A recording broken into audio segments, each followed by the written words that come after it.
El cálculo diferencial es una poderosa herramienta matemática para analizar el cambio en las cosas. Las asas de esa herramienta son algunas reglas sencillas para calcular derivadas. Alrededor de 600 años antes de Cristo, alguien descubrió que para obtener agradables acordes en un instrumento de cuerda, el largo de esas cuerdas tenía que estar en relación de números sencillos, como por ejemplo de 1 a 2, 2 a 3, etc. Eso se llama armonía pitagórica. Y fue un descubrimiento importante porque esta era la primera vez que se relacionaban entre sí las matemáticas y el mundo físico. Desgraciadamente, esa relación se olvidó y hubo que descubrirla de nuevo muy lentamente y con grandes dificultades. Unos 1000 años después, fue Galileo Galilei quien lo comprendió. Deseo leerles algo que Galileo escribió.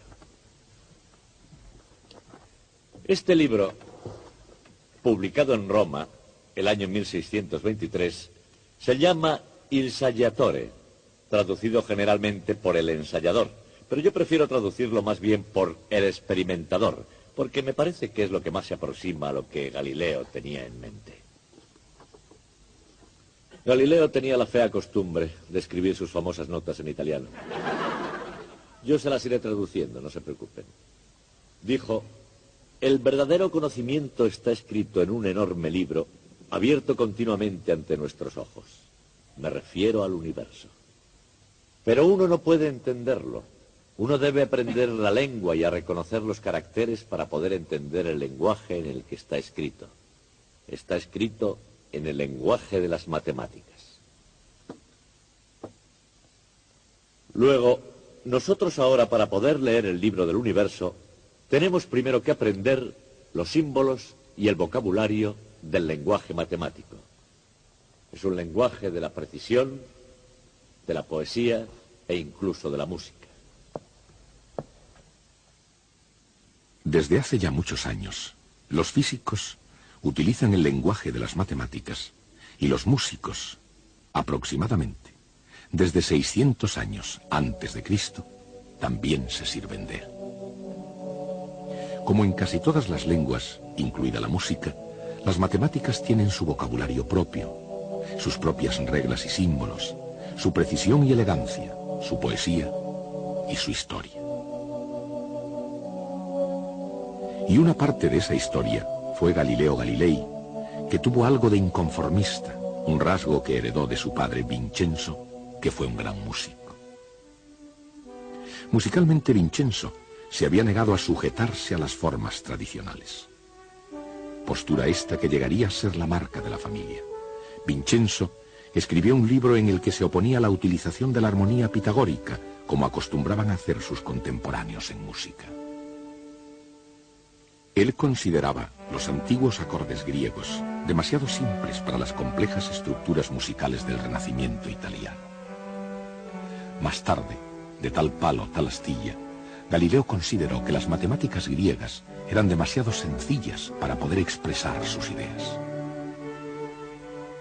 Y creó la cinemática, una rama de la mecánica que trata del movimiento en abstracto. Y la correcta expresión de cualquier idea abstracta requiere un lenguaje adecuado, conceptos y símbolos que den a una idea su significado y valor. A pesar de ser muy avanzada la nueva ciencia del movimiento de Galileo, sus raíces estaban todavía en el terreno donde acostumbraba moverse el antiguo intelecto griego. Y era algo enteramente nuevo lo que tenía que florecer en el campo de la matemática y de la ciencia.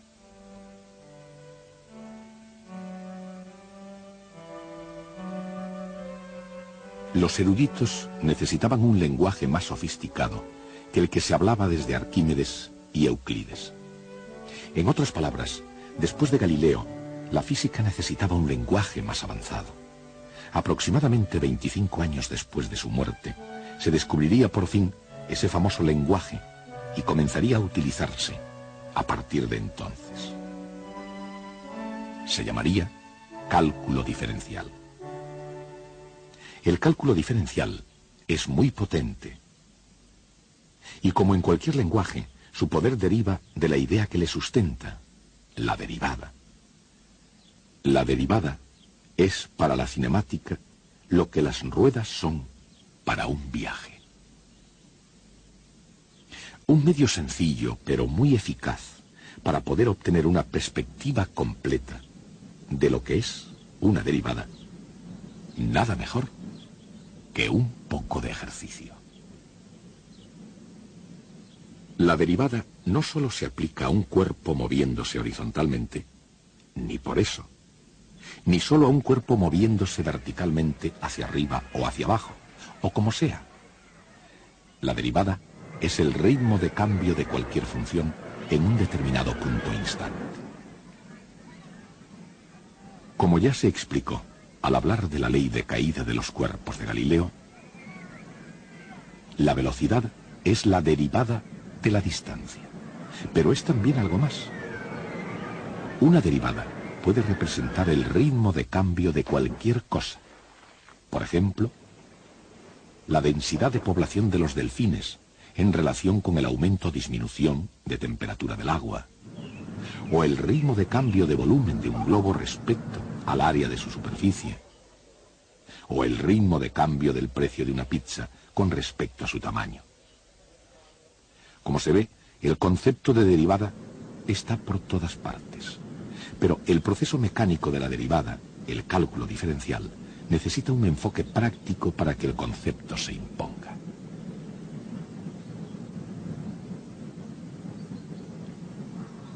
En definitiva, sin las reglas de diferenciación, el concepto de derivada se nos puede hacer una montaña. A la larga, es una ayuda a incluir algunas definiciones recogidas por el camino. Por eso, antes de que sea demasiado tarde para volver atrás, consideren lo empinado. En un plano inclinado, lo empinado es la relación entre el cambio en la altura y el cambio en la distancia horizontal. Esta relación, un número, recibe el nombre de pendiente. Por ejemplo, supongamos que la altura de una cuesta aumenta 15 metros cada 100 metros. El ciclista se mueve 15 metros hacia arriba y 100 metros en horizontal. La pendiente es de 0,15. Cuanto mayor es la pendiente, llegar hasta arriba es toda una proeza.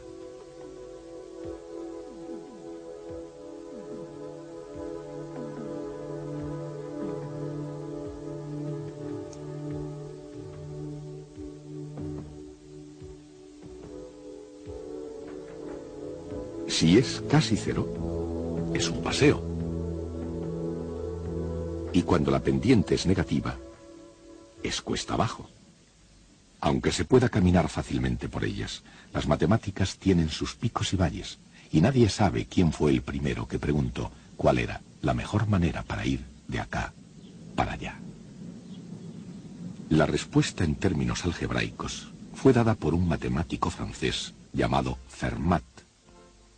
En 1629 se le ocurrió la idea de hallar la recta tangente en un punto arbitrario de una curva. En 1638, Fermat compartió su descubrimiento con su compatriota René Descartes, que tenía su propio método para hallar tangentes a curvas algebraicas.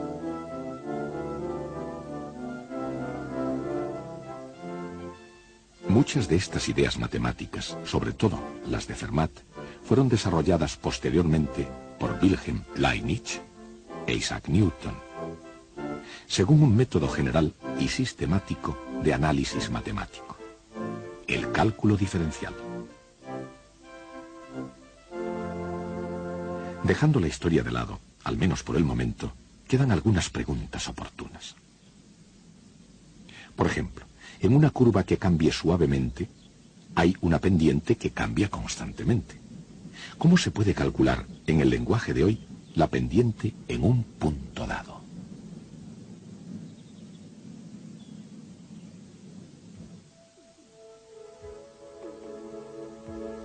Para determinar la pendiente en un punto particular, por ejemplo aquí, simplemente se toma otro punto de la cuesta, no importa dónde. Después se traza una línea recta que se llama cuerda, que una esos dos puntos. Y la pendiente depende de la posición del segundo punto. Si el primer punto y el segundo están próximos, la cuerda es una aproximación bastante acertada del recorrido de la bici. Movamos el segundo punto hacia el primero. La pendiente es un número. Al tender un punto hacia el otro, esos números tienden hacia un cierto valor que se denomina pendiente de la cuesta en ese punto.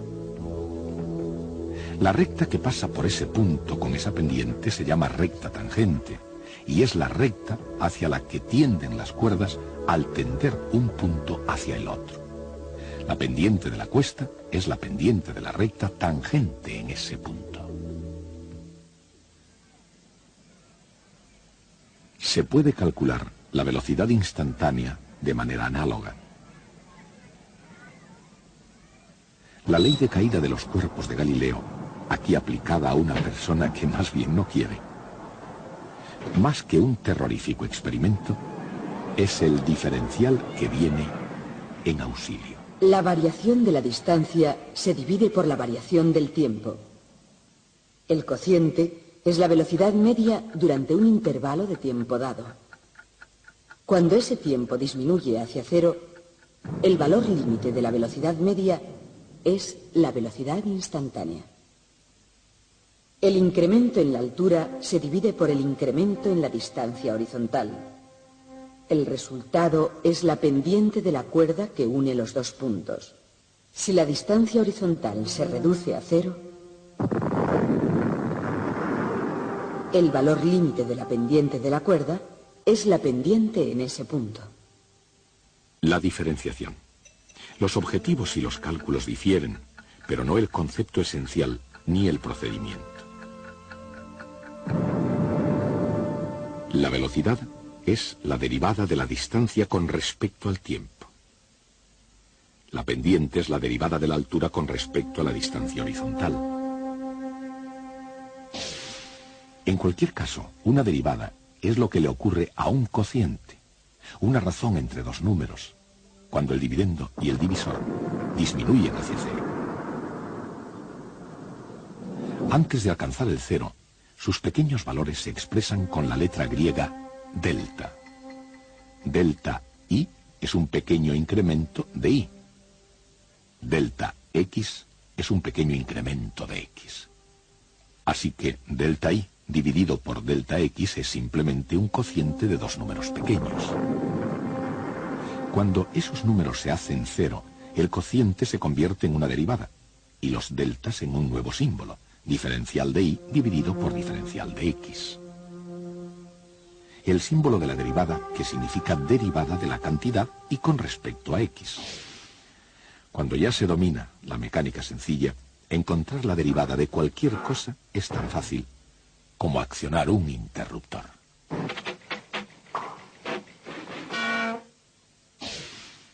La derivada de una función es la pendiente de su tangente en cada punto. La derivada de una función es también una función. Si la función es una recta, la pendiente es constante y la derivada es precisamente esa constante.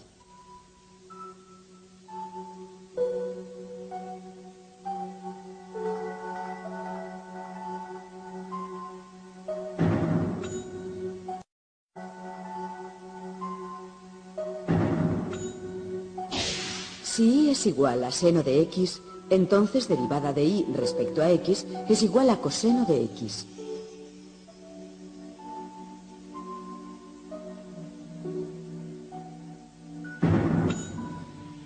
Si y es igual a coseno de x, entonces derivada de y respecto a x es igual a menos seno de x.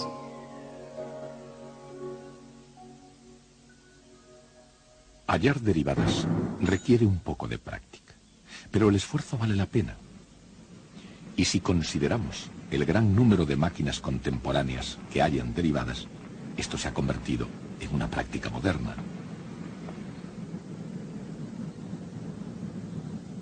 Un velocímetro, o cuentakilómetros, es una máquina que deriva. Mide la derivada de la distancia recorrida en cada instante a lo largo del camino. El ritmo de cambio de posición es la velocidad instantánea expresada en kilómetros por hora. Por supuesto, cuando el vehículo no se mueve, no recorre ninguna distancia. Aquí la posición es constante y la derivada de una constante es cero.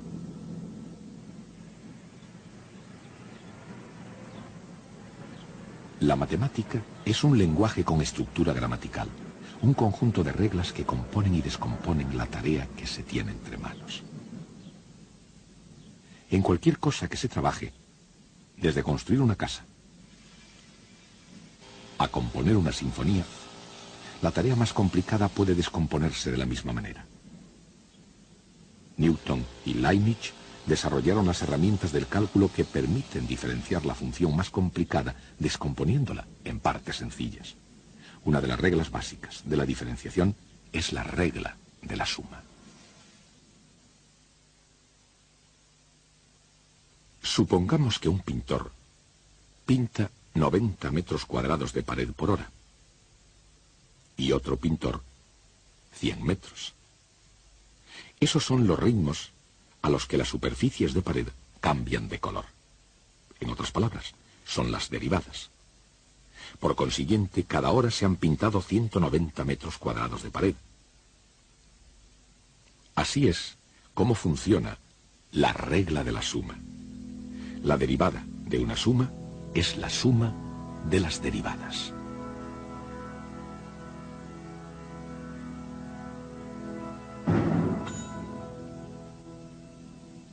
Otra buena herramienta es la regla del producto que se utiliza para obtener la derivada del producto de dos funciones.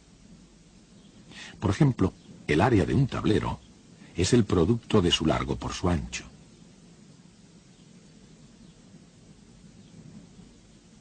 Si se acorta el largo,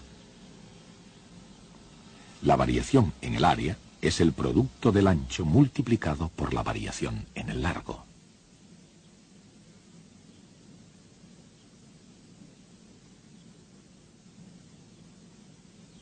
Si el ancho se reduce, la variación en el área es el producto del largo multiplicado por la variación en el ancho. La variación total en el área es la suma de estos. Y es exactamente así en el caso del carpintero, como en el lenguaje del cálculo diferencial.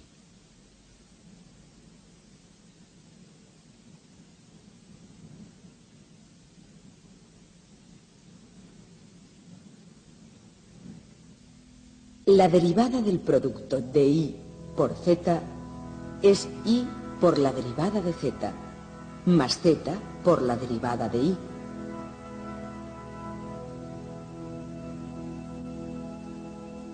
Usando esta regla, es posible encontrar la derivada de x al cuadrado.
O de x elevado al cubo, o de cualquier potencia de x.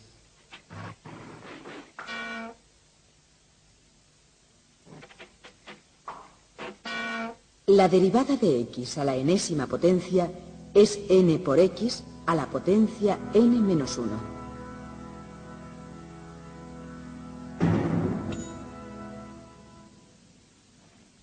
Frecuentemente, una operación depende de otra.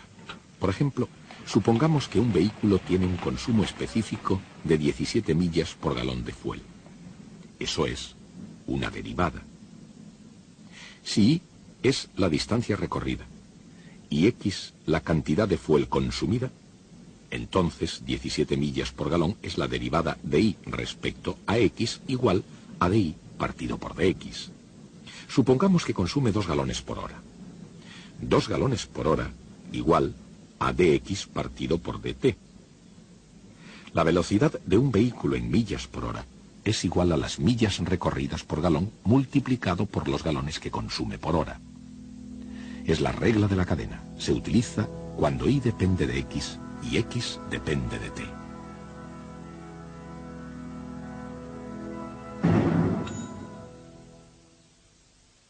La regla de la suma. La regla del producto y la regla de cadena. Estas 3 reglas representan la gramática del cálculo diferencial. Y el valor del cálculo diferencial se puede ver en la variedad de sus aplicaciones. Por ejemplo, cuando un cohete se mueve, un desplazamiento s, en un tiempo t, la derivada del desplazamiento es la velocidad. Positiva para movimiento hacia arriba y negativa para movimiento hacia abajo. La derivada de la velocidad es la aceleración, que es lo mismo que hallar la derivada de una derivada. O sea, la segunda derivada de S.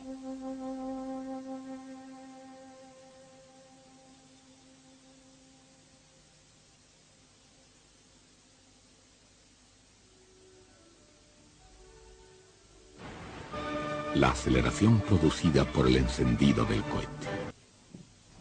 He recibido una carta de un músico llamado Albert Einstein. La envió en 1912. Ha tardado en llegar. El servicio de correos trabaja a veces con mucha lentitud. Pero realmente no me la escribió a mí, sino a un amigo suyo. Yo la he obtenido en la biblioteca. De cualquier forma voy a leerla y veremos qué escribió. Dice: estoy ocupándome exclusivamente del problema de la gravitación y creo que ahora superaré todas las dificultades. Pero yo estoy seguro de una cosa. He llegado a tener un gran respeto por las matemáticas, cuyas sutiles partes yo, en mi ignorancia, hasta este instante había creído que eran un mero lujo. Einstein trabajó 4 años más en la gravitación y el resultado fue la teoría general de la relatividad, de la cual podemos decir que es la teoría matemática más difícil de toda la física. ¿Qué quiso decir Einstein al expresar que las sutiles partes de las matemáticas le parecían un lujo? ¿Pensó realmente que podría tener éxito sin hacer cálculos? Por supuesto que no. El asunto es que los físicos tienen cierta arrogancia ante las matemáticas. Por ejemplo, se puede tener la impresión de que siguiendo unas reglas sencillas se puede obtener la derivada de cualquier función. Y no es del todo cierto. Supongamos una función con forma piramidal, como una pirámide de Egipto. Bien, es muy fácil obtener la pendiente aquí. Y también es fácil obtenerla aquí. Sin embargo, en la punta tenemos problemas, porque en ese punto no hay ninguna pendiente. La función no tiene derivada en ese punto. Yo nunca dije nada que les hiciese creer a ustedes que eso podía ocurrir. Para los físicos, las matemáticas son solo una herramienta que usan para llevar a cabo todo lo demás. Pero un verdadero matemático es el guardián de la precisión y claridad de las ideas. Lo que interesa a los matemáticos es la propia matemática. Si un matemático hace una proposición sobre las derivadas, la afirmación tendrá en cuenta toda posible excepción, por extraña e inusual que parezca, como el pico de la pirámide. Esa es la clase de sutileza que preocupaba a Einstein. Hasta el próximo día.